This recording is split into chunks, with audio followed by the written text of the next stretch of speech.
Howrah station একটা অনাথ আশ্রম আর একটা গির্জাকে ভেঙে তৈরি করা হয়েছিল এই হাওড়া স্টেশন। 23টা প্ল্যাটফর্ম, 26টা ট্র্যাক, দিনে 600টার কাছাকাছি ট্রেন, আর 10 লক্ষেরও বেশি মানুষ। ভারতবর্ষের সবচেয়ে বড় এবং সবচেয়ে ব্যস্ততম এই হাওড়া জংশন তৈরি হয়েছিল আজ থেকে 170 বছর আগে। কিন্তু কেন এই স্টেশন বানাতে একটা গির্জা আর একটা অনাথ আশ্রমকে ভেঙে ফেলা হলো? কেন হাওড়া স্টেশনে আজও 16 নম্বর প্ল্যাটফর্মটা নেই? ওদিকে 8 আর 9 নম্বর প্ল্যাটফর্মের মধ্যে যে লম্বা রাস্তাটা, ওটাই বা কেন তৈরি করা হয়েছিল? আজ আমরা কথা বলবো হাওড়া স্টেশনের 170 বছরের সোনালী ইতিহাস নিয়ে। সময়টা 19 শতকের প্রথম ভাগ। কলকাতায় ঘাঁটি গেড়ে বসা ব্রিটিশ শাসকরা বুঝতে পারলেন ব্যবসা বাড়াতে গেলে কলকাতা থেকে দিল্লির রেলপথ বানাতেই হবে। কিন্তু রোনাল্ড ম্যাকডোনাল্ড স্টিফেনসন বুঝতে পারলেন কলকাতা থেকে কোনো মতেই রেলপথ পাতা সম্ভব নয়, আর এর কারণ গঙ্গা নদী। তাই ব্রিটিশরা সিদ্ধান্ত নিলেন রেলপথ হবে, কিন্তু সেটা গঙ্গা নদীর ওপারে, অর্থাৎ হাওড়ায়। আজ যেখানে হাওড়া স্টেশন, ওখানে তখন ছিল একটা অনাথ আশ্রম আর একটা গির্জা। মূলত রোমান ক্যাথলিক অনাথ ছেলেমেয়েদের আশ্রয় দেওয়া হতো এই আশ্রমে। আর এই আশ্রম আর গির্জার দেখাশোনার দায়িত্বে ছিলেন পর্তুগিজ মিশনারিরা। কিন্তু সেই সময় আচমকা একটা মহামারী দেখা দিল হাওড়ার দিকে। মহামারীর হাত থেকে আশ্রমের শিশুদের বাঁচাতে সমস্ত শিশু কর্মী ও মিশনারিরা পালিয়ে এলেন গঙ্গার পেরিয়ে কলকাতা শহরের দিকে। কলকাতায় এসে তারা নতুন করে আশ্রম ও গির্জা তৈরি করে নিলেন। ফলে গঙ্গার ওপারে গির্জার আশ্রম ফাঁকাই পড়ে থাকলো। ইস্ট ইন্ডিয়ান রেলওয়ে কোম্পানি যখন নতুন করে হাওড়া স্টেশন বানানোর পরিকল্পনা করছেন, তখন পর্তুগিজরা ওই জায়গাটা বিক্রি করে দিলেন ইংরেজদের। তবে প্রথম দিকে হাওড়া স্টেশনকে নিয়ে এত বড় পরিকল্পনা ছিল না ইংরেজদের। মাত্র একটা প্ল্যাটফর্ম আর একটা লাল ইটের একতলা বাড়ি দিয়ে 2.5 লক্ষ টাকা খরচ করে শুরু হয়েছিল আদি হাওড়া স্টেশন। একটা ছোট জানলার ভিতরে একটা লোক বসে থাকতো, সেই লোকটাই টিকিট দিত সবাইকে। কিন্তু তার কোনোটাই আজ আর নেই। তবে হাওড়া স্টেশনের সেই প্রথম লাইনটা আজও রয়ে গেছে। হ্যাঁ, বর্তমানে হাওড়া স্টেশনের 17 নম্বর লাইনটা সেই আদি হাওড়া স্টেশনের প্রথম লাইন, যে লাইন দিয়ে শুরু হয়েছিল বাঙালির রেলযাত্রার ইতিহাস। 1854 সালে 15ই আগস্ট, সেদিন সকাল থেকে সাধারণ জনগণ এবং সাংবাদিকদের ভিড়ে ছয়লাভ হয়ে গিয়েছিল আদি হাওড়া স্টেশন চত্বর।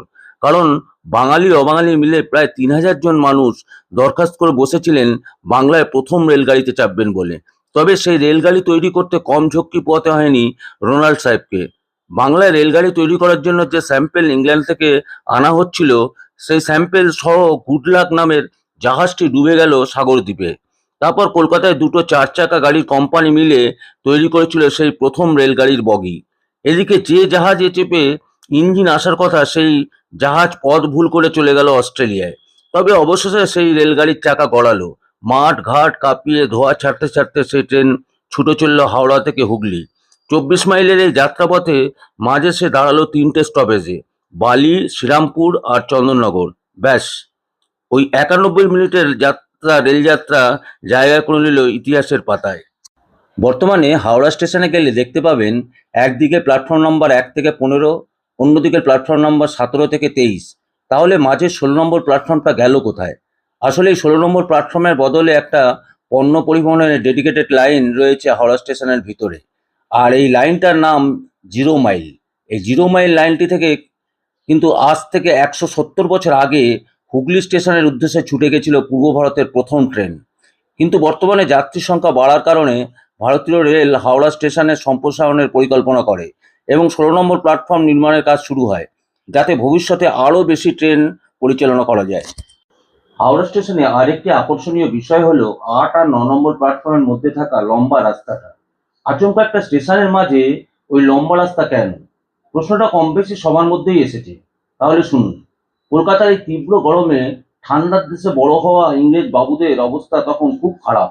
তাই ঠিক করা হলো গরমকালে ক্যাপিটাল হবে সিমলা আর শীতকালে ক্যাপিটাল হবে কলকাতা। গরম পড়তেই বাবুরা বাক্স প্যাটরা গুটিয়ে রওনা দিতেন সিমলা।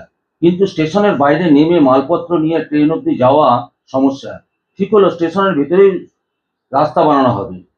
1866 সালে তৈরি করা হলো এই রাস্তা। এই রাস্তার নাম ওল্ড ক্যাপ রোড। এই রাস্তা দিয়েই বাবুদের গাড়ি এসে থামতো কালকা মেলের সামনে।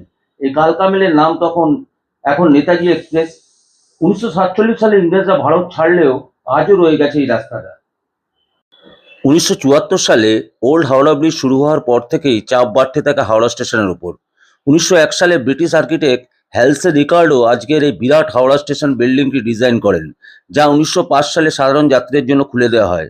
তখন হাওড়া স্টেশনে ছিল 15টা প্ল্যাটফর্ম, কিন্তু 1992 সালে নিউ কমপ্লেক্স শুরু হওয়ার পর প্ল্যাটফর্মের সংখ্যা গিয়ে দাঁড়ায় 19টিতে। তারপর 2009 সালে আরও 4টি প্ল্যাটফর্ম অ্যাড করার পরে হাওড়া স্টেশনে প্ল্যাটফর্মের সংখ্যা গিয়ে দাঁড়ায় 23টিতে। বর্তমানে 24 নম্বর প্ল্যাটফর্মটিও 2026 সালে জুলাই মাস থেকে চালু হয়ে গেছে। প্রায় 635 মিটার দীর্ঘ এই প্ল্যাটফর্মে 24 কোচের মেল ও এক্সপ্রেস ট্রেন সহজেই দাঁড়াতে পারবে। 1957 সালে পূর্ব ভারতে প্রথম ইলেকট্রিক ট্রেন চলেছিল এই হাওড়া স্টেশনেই। আবার 1969 সালে দেশের প্রথম রাজধানী এক্সপ্রেস এসে পৌঁছেছিল এই হাওড়া স্টেশনেই। তবে আজ হাওড়া স্টেশনের সাথে জড়িয়ে গেছে ভারতবর্ষের প্রথম আন্ডার ওয়াটার মেট্রোর গর্ব। গঙ্গার তলা দিয়ে এই মেট্রোর দিকে এখন সারা দেশের নজর। বর্তমানে হাওড়া মেট্রো স্টেশনটাই ভারতবর্ষের সব থেকে গভীর মেট্রো স্টেশন। ব্লগটাও এখানেই শেষ করছি। সবাই ভালো থাকবেন। এই ধরনের ব্লগ দেখতে গেলে প্লিজ আমার চ্যানেল সুরে বেসুরে ঘুরে ঘুরে সাথে থাকুন এবং চ্যানেলটা সাবস্ক্রাইব করতে ভুলবেন না। ধন্যবাদ।